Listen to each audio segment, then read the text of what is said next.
1, 2, 3, 4.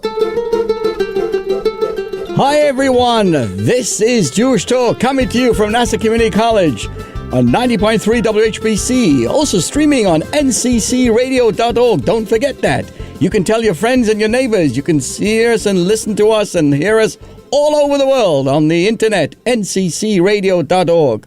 This program is later archived on Spreaker.com, so you can never lose one of our great programs. This program is repeated on Sunday evenings right here at 11 p.m. So hi there. My name is Rabbi Perl. You know what I have to say? Good morning, good afternoon, and good evening. This all depends on when you are listening and watching. Gewalt! You can see us right now on Facebook Live at WHPC or my own page at facebook.com/Anshel Pearl. So hello on the radio, hello online, and hello to the world. As I say, hello to Levana Cohen-Lichter.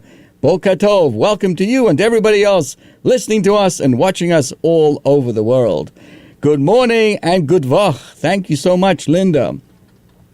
I'd like to first begin to talk about a Jewish monument and then speak a little bit about how to overcome anger. I tell you, even as a rabbi and practicing, thank God, for so many years, from time to time, you do have people, members of the congregation, or people you meet who kind of get under your skin. So let's first begin about the secret of a monument. A monument, right? I want to first tell you a story. It's about a famous statesman from Europe who once came to Israel to visit. He was very impressed by the land flowing with milk and honey, and of course the never-ending elections. But he had one blazing question. And he said the following: every country has statues and monuments of people it holds most dear, those who are the icon of its foundations and history. For example, in Washington we have the Lincoln Memorial, we have the Jefferson Memorial, we have the FDR Memorial, we have the Martin Luther King Jr. Memorial. But he went on to say, but here in Israel, the land, with its richest of history and earliest of personalities, he noticed there's not one monument built. How could the nation that claims to be the heirs of the Tanakh have not a single statue of their great ones? Why don't we have, he asked, statues of Abraham, Joseph, Moses, Samson, Samuel, and King David? If you want to see a sculpture of David, King David, hey, you got to go traveling to Florence, Italy. You want to see a sculpture of Maimonides? Forget about it. You got to go traveling to Cordova, Spain. And guess what? They were created by Gentiles. They sculptured them. They put them up. Jews were never good at this. And the Torah even discourages making of monuments. But he asked, how about Rabbi Akiva, the Maccabees? At least give some credit to the Jewish mothers, all of who took so much space in our culture and tradition. I thought about this question. Interesting.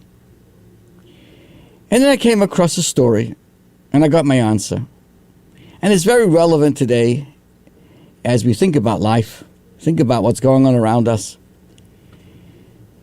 I bring you back to several decades ago. A family who had lost a father, they're having an argument. Hey, what else is new? They're having a dispute on the text of the epitaph, on the monument that was to be used on the tombstone of their late father. And they were having an argument. They sent a letter to the Lubavitcher Rebbe asking for advice about this dispute that they were having.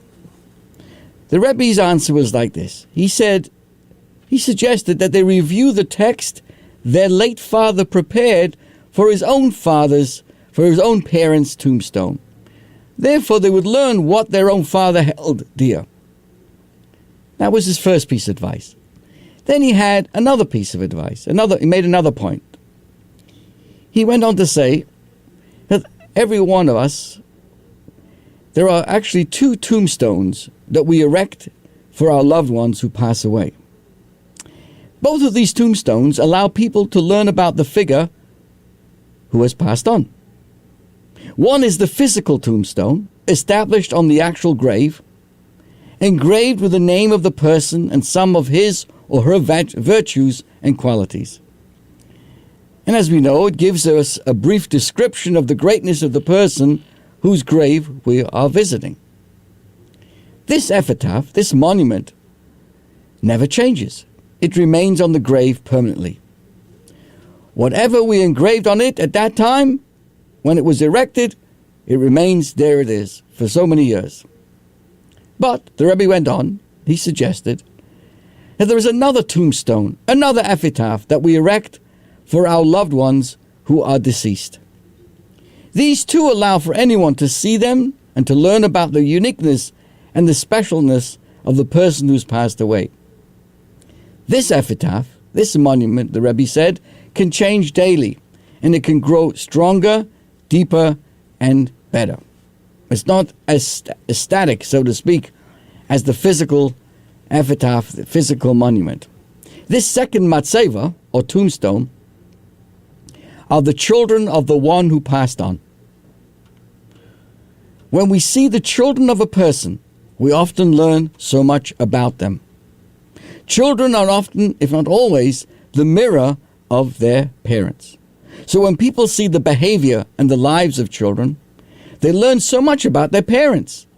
This epitaph, this particular monument, continues to grow and improve and enhance daily. I suggest, the Rebbe said, that you invest more energy in the second epitaph rather than in the first one. Good morning to Jean Branninson. Then I understood the answer to the question of the Israeli tourist who came to Israel and found no monuments. It is true that for much of the history, the people of Israel did not have a set place to settle and call home. They traveled and escaped time and time again, all kinds of problems. Living under these such conditions, they could not affix monuments or statues on the ground, as, so to speak, the ground was always shaky. But instead, Jewish people achieved something much deeper. They created living monuments, breathing statues, and vibrant memorials. These monuments traveled with them wherever they went, and they were erected in every Jewish home and in every Jewish heart. We do not know what Abraham and Moses or Joseph or David or Rabbi Akiva or Rashi or Esther looked like, but we don't need to, because they live in every Jewish home, in every Jewish mind and heart who learns Torah in every school, in yeshiva, day school, synagogue, Hebrew school, and centers of learning.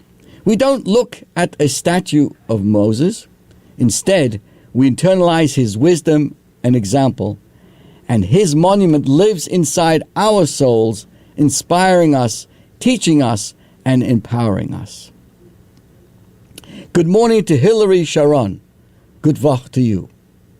Let me now pivot to sharing with you some insights of how to learn to disarm an angry person.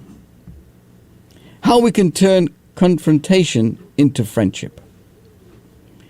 Let's set the background. You've just sat down to a cup of coffee, and without warning, a torrent of rage is pouring down on your head. You must have ticked someone off, because that someone is red with fury, berating your worth, threatening you with consequences, and really spoiling your break. You would like to ignore all of this, but guess what? That someone is your manager.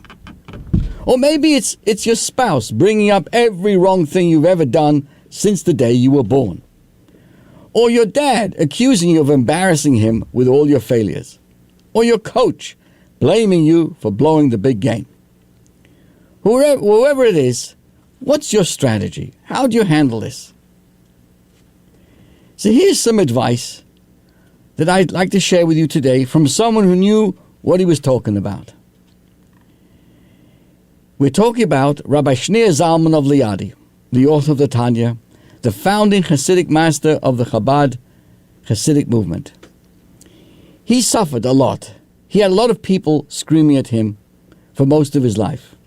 First it was his in-laws, his Hasidically challenged opponents, even his own colleagues. He was the sort of person that just did what he knew had to be done, a habit many people find very threatening. It got to the point that he was libeled and imprisoned on charges of treason. Once he was declared innocent and freed, many of his fans were geared up to taunt those nasty detractors of his. So in response to this ever-increasing, let's get back kind of attitude, he wrote them a letter, a really classic one, admonishing them, directing them, and guiding them to stay low, take it easy, and humble, and stay out of any fights. At the end of that letter, he cryptically provided 3 verses from the book of Proverbs. Years later, the Rebbe, Rabbi Menachem Mendel Schneerson, of blessed memory, shared with us that these verses that the Alter Rebbe wrote was really a simple formula, which I plan to share with you now, to turn around even your harshest, meanest, and most crazy of antagonists. He actually quotes 3 sentences from the book of Mishlei, of Proverbs, and each one provides us with simple steps of how to overcome angry people.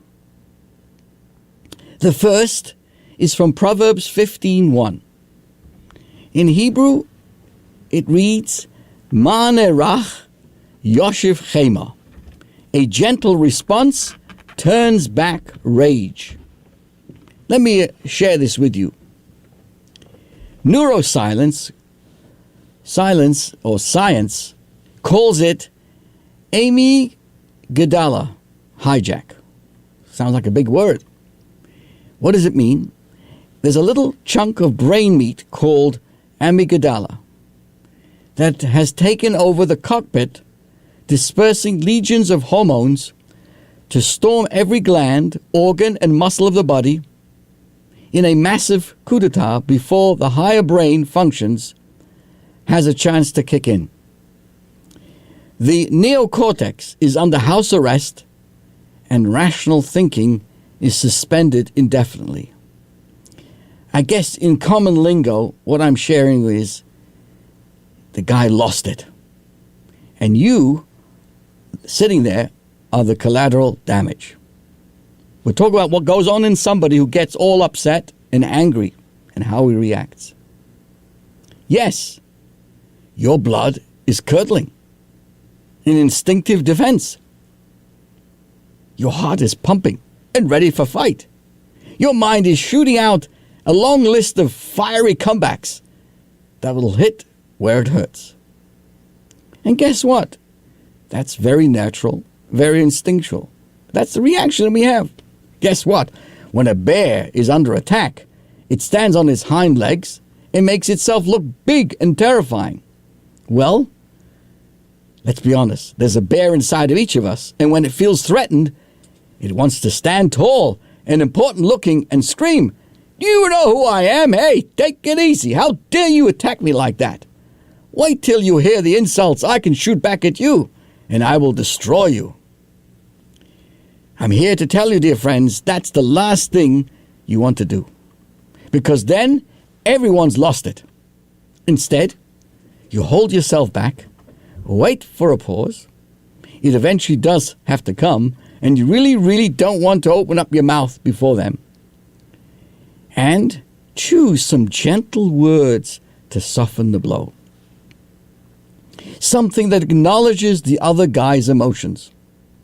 Something to make it clear you're not in for the fight. Something totally unexpected. And I would put it in this following manner: return artillery fire with flowers. Like one of these, softly and sincerely say the following: I'm really glad you're telling me all this. Wow! I had no idea such a mess came of this. Well, it's a good thing we're discussing this now. You know, you got a good point there. We don't really have to fight about this. We both really want the same thing. Let's talk it through. Really, it's more what you don't say than what you do say. Your intercolluder, this guy, was fully expecting a full-blown confrontation. But you ended the battle before it began. My friends, that's what makes you a hero. Like the Mishnah tells us, who is mighty? Ezeo Gibor, the guy who rules over his impulse. And you did it like a true hero, without anything snide or smart alecky. You really meant what you said. Okay, sometimes it's just too hard. So here's a tip. Skip reality for a minute. Instead, pretend you're having a pleasant conversation with a perfectly calm person who is saying very sensible things. Now respond in kind. Of course, you'll need a few of these sincere comebacks for your slingshot, but eventually the monster will fall on the ground. Because there's just no fun in fighting with someone who doesn't fight back. What would we call that? Zero gratification, zero reinforcement, and therefore zero rage. You've got to fire out. You know, you put it out, but it's still smoking. So we now go to step number 2. Again, the Alter Rebbe, in writing this very important letter to his followers, not to overreact and not to be happy and not to put down all those who made so much trouble, and they were looking to vent their anger, was sharing this important information of how to calm down and not react in rage. And he goes on to explain, now we're quoting from a second sentence in Proverbs, chapter 17:22, where it says, a broken spirit dries up bones. In Hebrew, it sounds better. V'ruach nechea teyashev garer. The screaming has subsided. Right? We're having a conversation. This guy's coming at you. He's very angry. How are you supposed to react? The screaming has subsided, but that face, that cold, harsh, stony face, it may as well be a skeleton staring at you. Can't placate a skeleton. So how do you dry up the remains of that anger and get back the living person? How do you win over this person? The answer is to make yourself very small. What does that mean? Yes, this is counterintuitive and counterinstinctual. You're under attack. How can you make yourself look weak and vulnerable? But it works. Become a nobody. No fun being angry at nobody. Even the hardest heart melts before a low and humble spirit. So make yourself real small by saying something that makes really sense. Something that acknowledges this guy's right to be enraged without making yourself into a total idiot or saying you're wrong when you're not. In other words, admit that you're human. Look, we all make mistakes. I've made a lot of mistakes in my life. That's why we have to talk with each other. The last thing I want to do is to get in the way. I know that I'm not at the top gear at all times, but I really don't want to mess things up. You can actually say, I really didn't know this bothered you so much. Why should things done by just another guy like me mean so much to you? He's melting. But you're still not ready to talk it out. For that, you need more than an absence of anger. For that, you need some sort of affinity to one another. And for that, I now introduce step number 3. Again, the Alter Rebbe shares a Proverbs. It's a very famous one. In Hebrew, it reads, Kamayim haponim laponim Kain lev ha'odam la'odam. As I say good morning to Jonathan Wolfe. This translates, as water reflects a face, so a person's heart reflects that of another. It's both one of our weakest points and of our most redeeming qualities. And that is the imitation response. From the earliest days of life, we learn to throw back at others what they throw at us.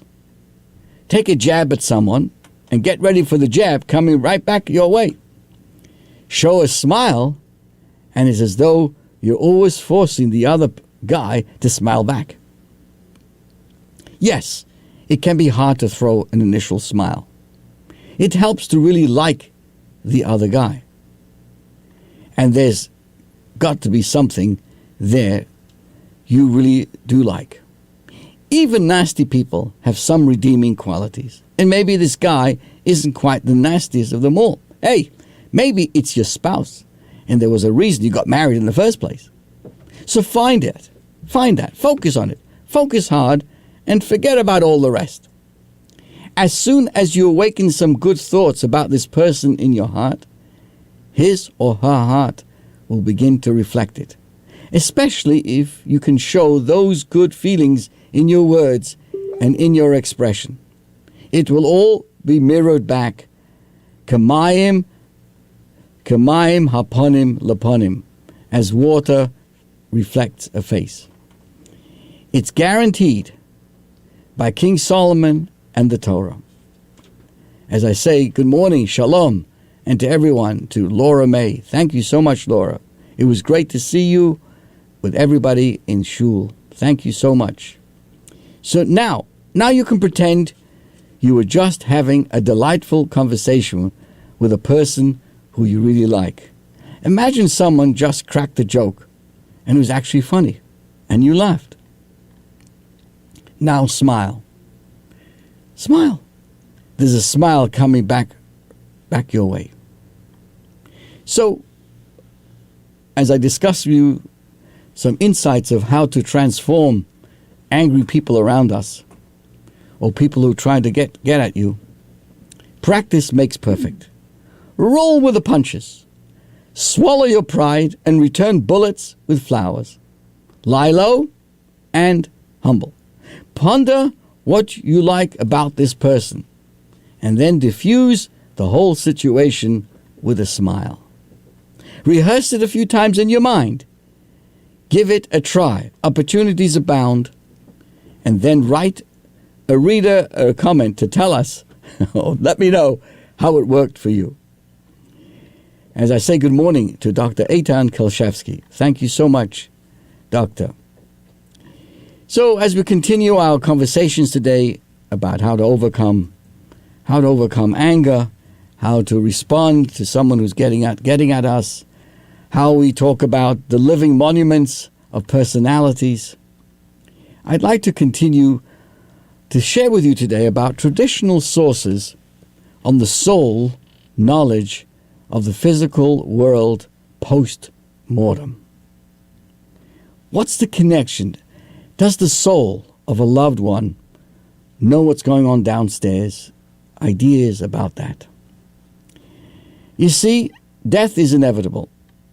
The body is placed in the ground, and according to the Jewish perspective, the soul continues to exist in the spiritual realm. So let us spend a few moments. What does the Jewish tradition teach about the soul's knowledge of the physical world post-mortem?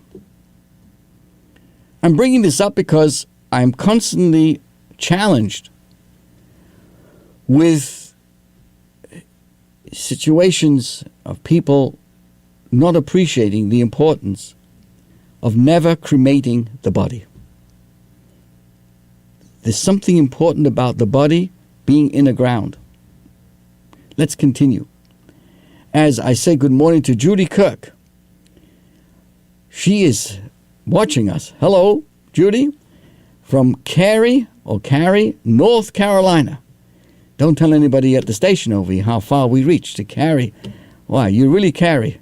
You carry it far. Okay, joking. So, what does Judaism tradition teach about the soul's knowledge of the physical world after they've passed away? I share with you Talmudical logic and Talmudical study from the page 18 in Brachot, the first tractate of the Talmud. It records a series of discussion regarding this very subject, with a number of opinions being presented. The general approach to interpreting a spectrum of opinions offered by Talmud in matters not related to practical observance is to assume that they all reflect different conditions or perspectives. In simple words, each one conveys an element of truth. So, the following I'd like to share with you is a summary of the different teachings regarding this subject of what the interaction is between the soul of someone and the physical world after they've passed away. First of all, as the Talmud tells us, after a person passes, there's a period of acclimation for the soul to adjust to its new non-corporeal existence. That's why we don't go to visit or we don't go to a graveside within the first year, because we may ask the soul to do something or to pray for us, and that interrupts the acclimation of the soul itself during this very important transitional time. The Jerusalem Talmud explains that for the first 3 days after death, the soul still assumes that it can reconnect to the body.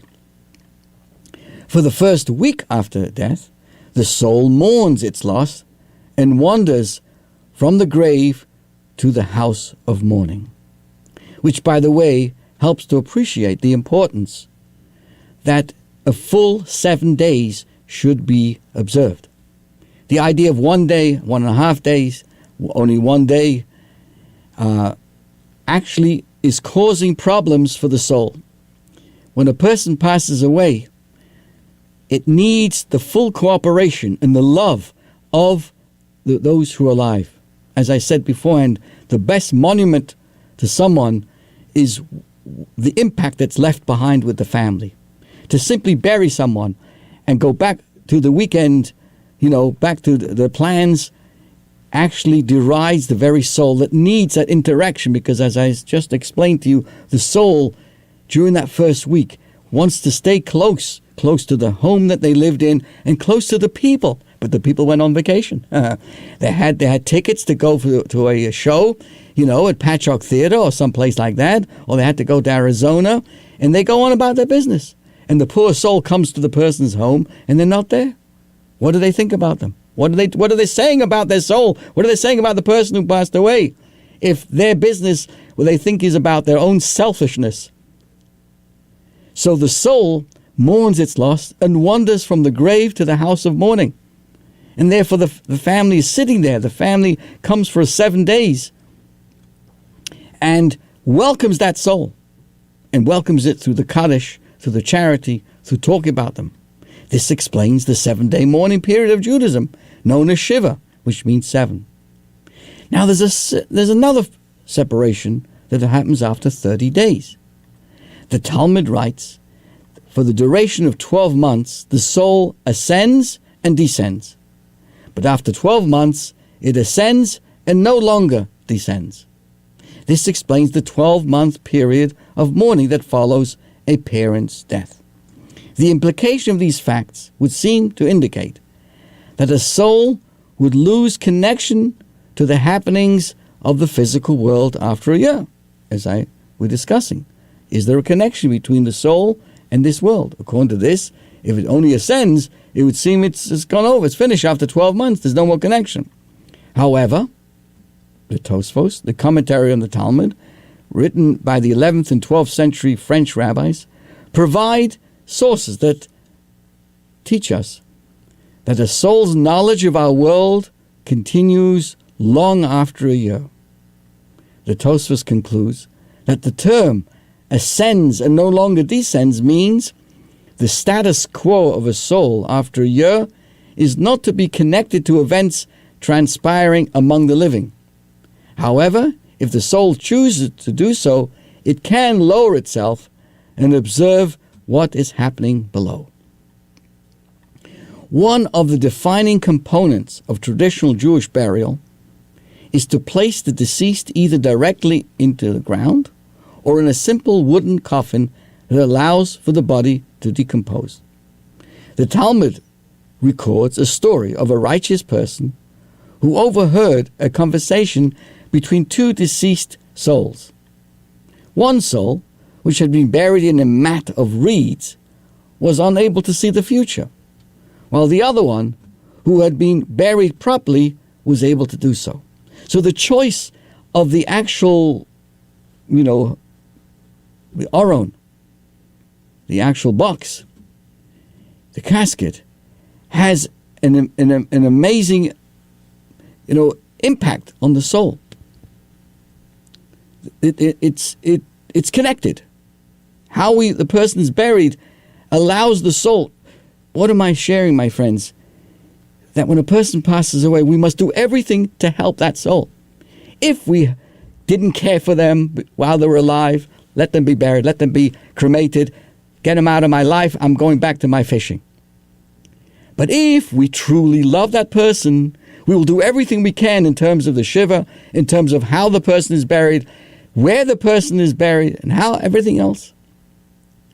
So one soul, which had been buried in a mat of reeds, was unable to see the future, while the other one, who had gone through the proper burial, was able to do so. We have a teaching from Rabbi Cheskel Landau in his very famous treatise, Tzion Lenefesh Chaya, explains that the mat of reeds prevented the body from decomposing, and this interfered with the normal process of ascending of the soul. You hear? So the body itself has an impact on the soul. Therefore, an addendum to the previous summary of the year post-death is that an improper burial can interfere and delay the soul's ability to achieve its full spiritual abilities and existence. A total cessation of all of this obviously comes with cremation, God forbid.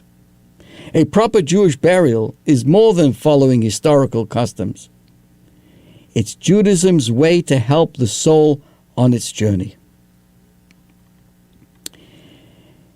So, my friends, what I'm saying is a living person can get the attention of a departed relative. So we're left with an important question. The conclusion of what I've said indicates that immediately after death, a soul is connected to our world, and after a year should have lost that connection unless it chooses to return. What does that mean? Can a living person get the attention of a departed relative? The answer is absolutely yes. The Torah chronicles the story of Moses sending 12 spies into Israel to scout the land ahead of the Jewish people entering. Upon returning, 10 of those spies reported the land was impossible to capture, sending the nation into a panic. Only 2 of the spies, Kalev and Joshua, they attempted to get the people to trust God and Moses to continue their journey towards Israel.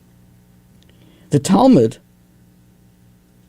in the tractate Soto, page 34b, Dr. Hilshevsky, provides an additional details to the incident. Kalev, sensing that the sentiment of the group was to cause a rebellion against God, he went to Hebron to pray. What did he go to Hebron for?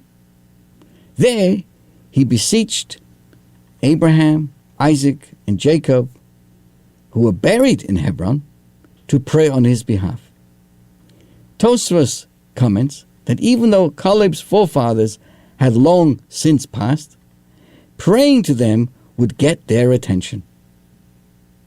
One can assume that Caleb's prayer would have been about a worthy cause to interest. It would be something viable to be able to connect to the souls of his forefathers. As an aside, it is important to point out that when praying to the departed, we aren't making requests of the departed directly. Rather, we are requesting of the deceased to help present our case to God and to be, to make kind of a present, to help in the presentation. We should not pray to a soul asking for the soul to perform a task. One last question. Are the dead aware of the significant achievements or accomplishments of their loved ones whom they've left behind? Once again, I share with you the insight from Rabbi Yonason Eibschitz, who shares with us that the main variable as to whether the dead are aware of happenings in this world is dependent on the type of life that the person previously lived.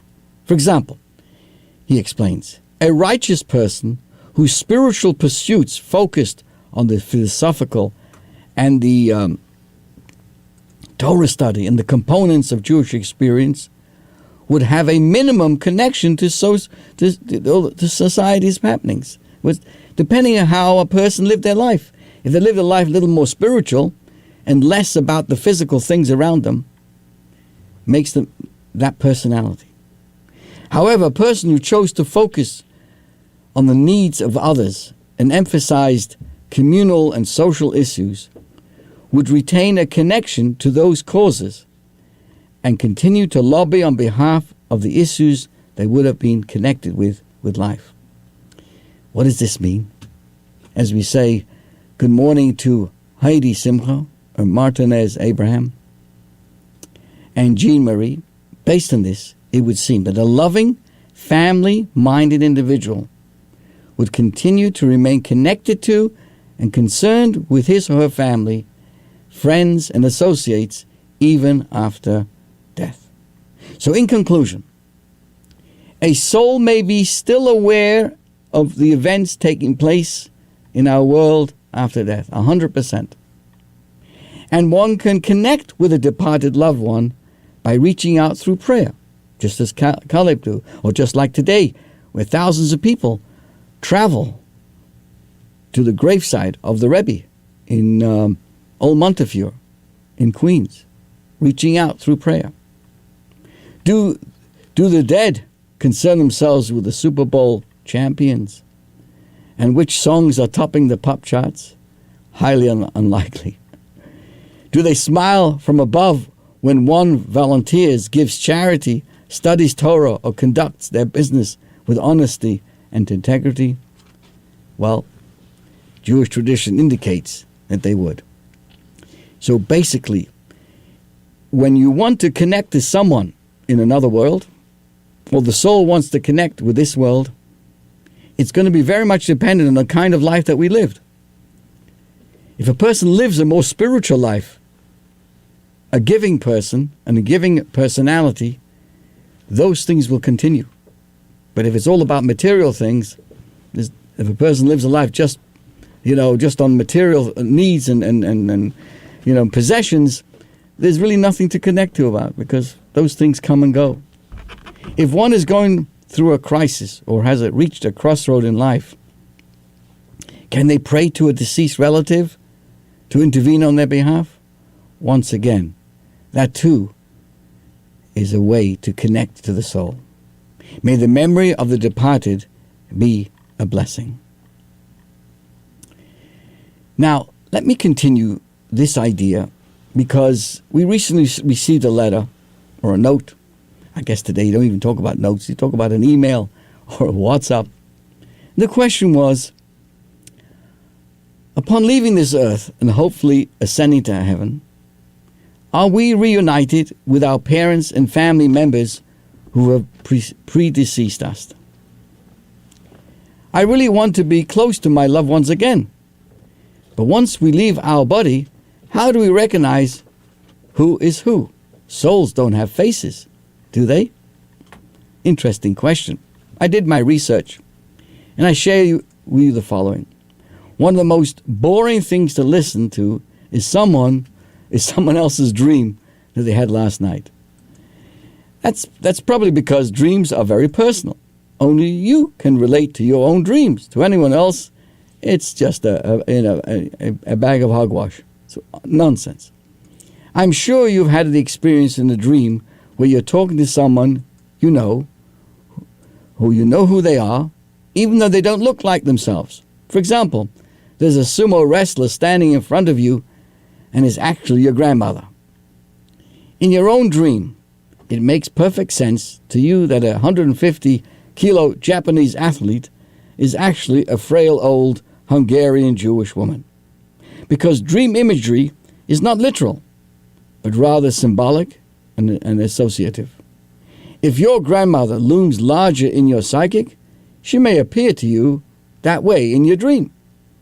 If I were to ask you, how do you know that the sumo wrestler was really your grandmother? The answer is, you just know. The afterlife is a little like a dream. We leave this world and enter a more fluid and ethereal state. We meet other souls there, all without bodies, and we recognize them. We see them. We just know. It is common for people on their deathbed to see their ancestors coming to welcome them. This fits with the Torah's description of death as being gathered to your people. That's the term used. Our connection to our loved ones was never a body thing anyway. It is a soul connection that continues into the next world. We will know them when we see them. Let's continue with this theme, and as I say, welcome to everybody watching us on Facebook at AnshelPerl.com. Put up a post. I say hello to everybody on the radio out there. Thank you so much for joining us. We're actually heard every Sunday from 8 to 9 a.m. on this great station, 90.3 WHPC. And we discuss all kinds of things that come our way. And we're now continuing to discuss another question, an important question. This person writes, I visited my 92-year-old mother every day in her old age home. And every day I look around at the seniors there and ask myself the same question. Why does God leave these old people to die without dignity? Every one of them needs either a diaper change, someone to feed them, wash them, and do everything for them. I have faith, but this thing really makes me angry. Why can't they die with dignity? Very, very, very, very sad question. It is so hard to see a loved one fade after living a vibrant and active life. How we approach this painful stage will depend on our perspective. And the Jewish perspective on the end of life differs greatly from the modern secular thinking. To approach life and death with faith, we need to make sure that we have that perspective very clear, my friends, every day of our life. It often happens that foreign, secular ideas creep into the minds of even those who have faith. Usually the way these concepts infiltrate is via catchphrases or cliches. First they enter our vocabulary, then they become part of our mentality. And one of the examples that I see as the resident rabbi of NYU Langone here in Mineola, a term that I often hear is dying with dignity. Interesting. Dying with dignity. That phrase is poison, my friend. Absolute poison. It originates in the movement that promotes euthanasia. This is a phrase that deserves to die. True dignity is what I'm talking about today. True dignity comes from the soul, from living a life of goodness, holiness, and meaning. Our body is a vehicle for that mission to be achieved. But the body is not our real self and not our source of dignity. At the end of a good and purposeful life, the body may be frail and weak, but the soul is as bright as ever, having accomplished its mission. If people have to do some unpleasant jobs to bring comfort to that body in its final years, it should be seen as an honor. There is no greater dignity than serving another. Please, dear friends, don't get me wrong. I'm not belittling the pain of seeing a loved one suffer. And I'm not saying that the body's deterioration is easy to face. I'm saying that a person's dignity comes from their soul and their moral achievements. That is living with dignity. We end our life the same way we started it, dependent on the love of others. Your mother is blessed to spend her final days in good care, surrounded by those who love her. That is the most dignified departure from the world, from this world to the next world. In the same vein, my friends, a person shared with us, I have a fear of dying, but it expresses itself in a weird way, says this person. I've read stories of people doing one mitzvah and then dropping dead, and because that one good deed was their life's mission. So now, every time I do something good, I think maybe this is my last. This freaks me out and isn't good. Should I try not to fulfill my mission so I can live, or do the good deeds and die? Basically, this person was afraid of dying. You know, there are two types of workers, employees and contractors. A contractor is there to do their job, and that's it.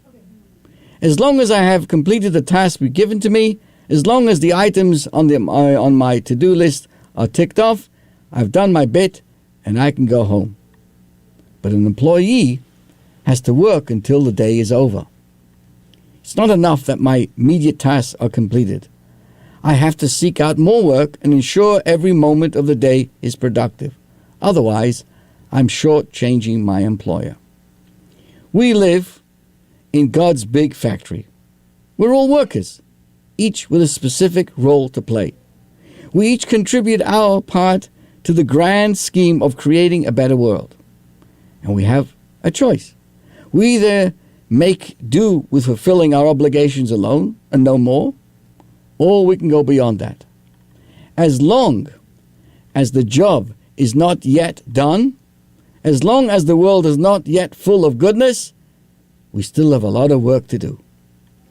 If you choose to work like a contractor, only seeking to fulfill your mission, and once your job is done, you have nothing more to offer, and it is time for you to leave this world. But if you choose to be an employee, to serve God not for your own self-fulfillment, but for His sake, there's no end to the good that you can do. So even once you've fulfilled your personal mission, you go on to another mission, another task, and then another, until the day is up. Never say you've done enough, and don't be scared of running out of good deeds to do. There's still plenty of work out there. Go do it. Let me, of course, share with you, as a concluding note, there are rare cases when a soul is sent down here with one single mission to achieve. And once that is done, they're free to go back to heaven. Sad for us, these special souls leave us early, and we should be thankful for ever having met with them. A lot to think about, my friends, and it's important for us to take life seriously and make every moment count. In my experiences going into rooms where the person is in an advanced stage on their journey, about to pass, I always remind the family around the bed is don't look at the person by the machines clicking away and the intravenous's and everything else. That's not who the person is. All this illness stuff is superimposed. The real personality, the love, the caring, the productivity, the good deeds, they are alive and well. Another question, my friends. The person said the following. I've been sitting shiva after the passing of my father, says the person. Because of the circumstances, no one is able to visit, but I have appreciated the calls and the messages. As painful as it is, I have to say that I am a little reluctant to leave this bubble. I wanted to know What happens on the last day? How do I formally end Shiva? Do I change clothes and that's it, and fartik? The person must know, I share with you, anyone sitting Shiva nishva kem gedacht, you are never sitting alone. Because your Father's soul is next to you, as we learned today. The soul is very much connected and comes back to the house. The Jewish mystics teach us that in the earlier days after death, the soul is not ready to move on from this world. During the 7 days of mourning, the soul of the departed hovers around the Shiva house. Over the course of the week, the soul gradually starts to let go of its place in this physical realm.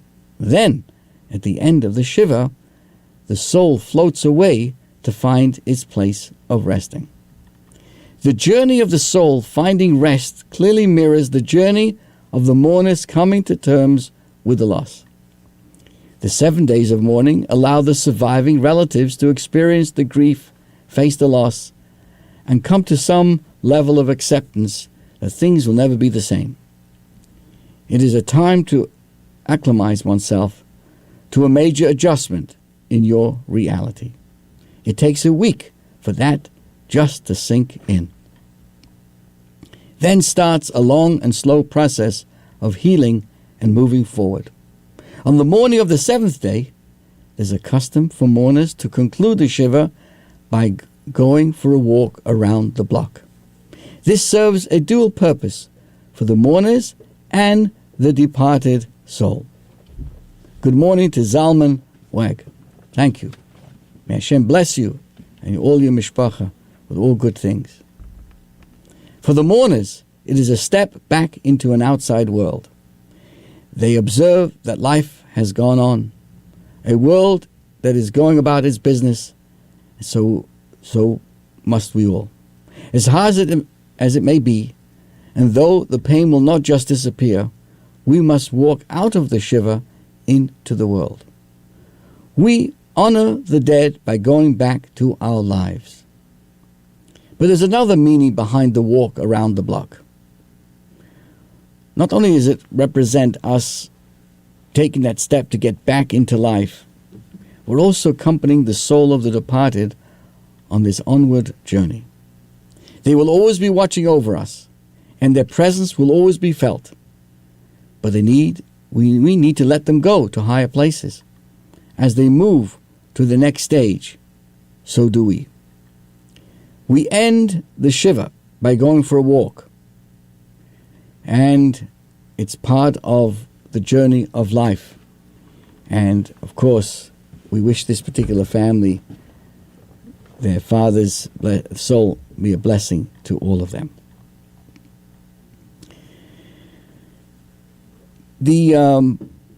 Sometimes, we get calls and interesting questions from non-Jewish people, Gentiles, wonderful people who call us. They want to know about the Jewish traditions, and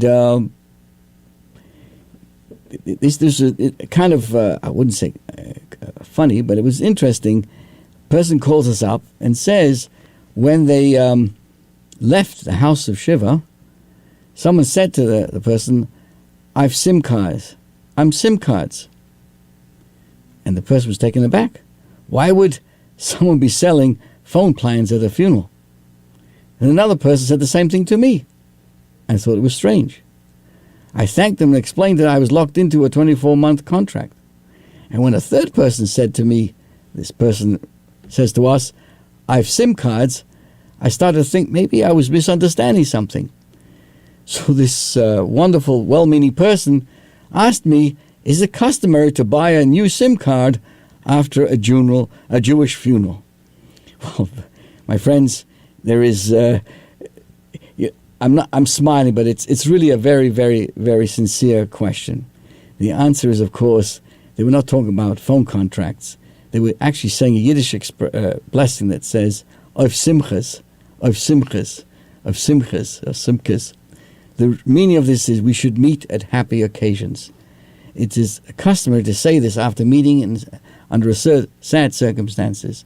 We wish that the next time we cross paths with each other, it should be for a joy celebration rather for a time of sorrow. I like that Laura has a good sense of humor. This little expression contains some very profound wisdom. We're not just saying, let's meet at happy times. We're saying, let's behave in happy times the way we behave at difficult times. Funerals often bring out the better side. Death brings people together. The community unites to support the bereaved. Friends who have been out of touch reach out to offer comfort. I've always said over the many years, if you tell your boss I have to go to a funeral in the middle of the morning, oh, of course. You tell him the rabbi needs a minyan to help make a bar mitzvah or an occasion in the synagogue on a Monday morning.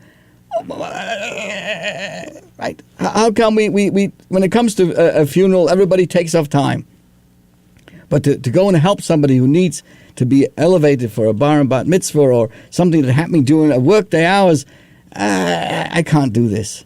So that's what we say of simchas, that we should take a person's simcha and good occasions in the same serious way. So when we leave a funeral, we say of simchas, let's not wait for another loss to come together. Let's unite at happy times, just as we do so in not so happy times. Let's appreciate what we have while we still have it, rather than just cry together. Let's always celebrate together.